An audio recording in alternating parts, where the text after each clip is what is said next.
नाज़माबाद कराची की खूनी चुड़ैल, एक उर्दू हॉरर स्टोरी। नाज़माबाद की पुरानी गलियों में एक वीरान सा मोहल्ला है जिसे लोग गली नंबर 27 कहते हैं। दिन की रोशनी में ये जगह आम सी लगती है, मगर रात ढलते ही फ़ज़ा में एक अजीब सा सकूत फैल जाता है। पुराने दरख्तों की शाखें हवा के साथ यूं हिलती हैं जैसे किसी ने इन्हें बेचैनी से पकड़ रखा हो। इस गली के बारे में मशहूर है कि वहाँ एक चुड़ैल भटकती है, ऐसी चुड़ैल जिसकी आंखें दहकती अंगारों जैसी और बाल ज़मीन तक लंबे हैं। कहानी का आगाज़ फहद से होता है, जो अपने दोस्तों के साथ रात गए तक घूमने का शौकीन था। एक रात वो दोस्तों से बिछड़कर मुख्तसर रास्ता लेने के लिए इस बदनाम गली में दाखिल हो गया। हवा में हल्की सी नमी और अजीब सी बू गुल रही थी, जैसे इसने पहले कभी महसूस नहीं किया था। गली में कदम रखते ही इसे लगा जैसे किसी ने दूर से इसका नाम पुकारा हो। फहद, इधर आओ। वो ठिठक कर रह गया। दिल की धड़कन तेज हो गई, मगर इसने खुद को समझाया कि शायद वहम है। वो आगे बढ़ने ही वाला था कि अचानक बाएं तरफ के मकान की खिड़की जोर से चिरचिराने लगी।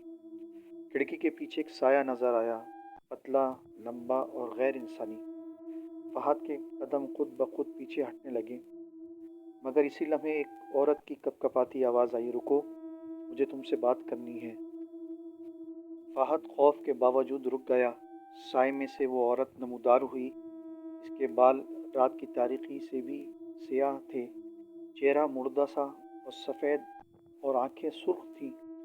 वो रेंगती हुई इसकी तरफ बढ़ी और फहद के जिस्म में सनसनी दौड़ गई। तुमने मेरी मदद करनी है, इसने कर्राती हुई आवाज़ में कहा। फहद ने कपकपाती हुई आवाज़ में पूछा कि तुम कौन हो? वो औरत मुस्कुराई, मगर वो मुस्कुराहट इंसानी नहीं थी।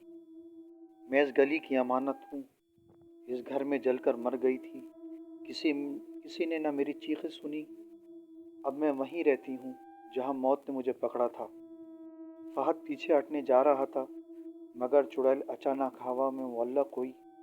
इसके बाल सांपों की तरह लहराने लगे और आंखों से शोले निकलने लगे। तुम यहाँ क्यों आए? मैं अकेली हूँ, मुझे साथ ही चाहिए। तुम मेरे साथ रहोगे। फहद ने पूरी कुव्वत से भागने की कोशिश की, मगर इसके कदम जैसे ज़मीन में धंस गए हों। चुड़ैल तेज़ी से इस पर झपटी। इसका चेहरा फहद के बिल्कुल सामने था। सर्द हवा का झोंका आया और गली की तमाम लाइटें बुझ गईं। एक हौलनाक चीख सुनाई दी, फिर खामोशी छा गई। अगली सुबह लोग फहद को गली के बाहर बेहोश हालत में पड़ा पाते हैं।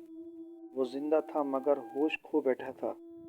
जब भी कोई इससे पूछता कि क्या हुआ था, बस एक ही बात दोहराता, वो मुझे अभी भी पुकार रही है और मुझे छोड़ेगी नहीं। आज भी नाज़माबाद की इस गली से रात के वक्त एक औरत की धीमी आवाज़ सुनाई देती है, इधर आओ, मुझे साथी चाहिए।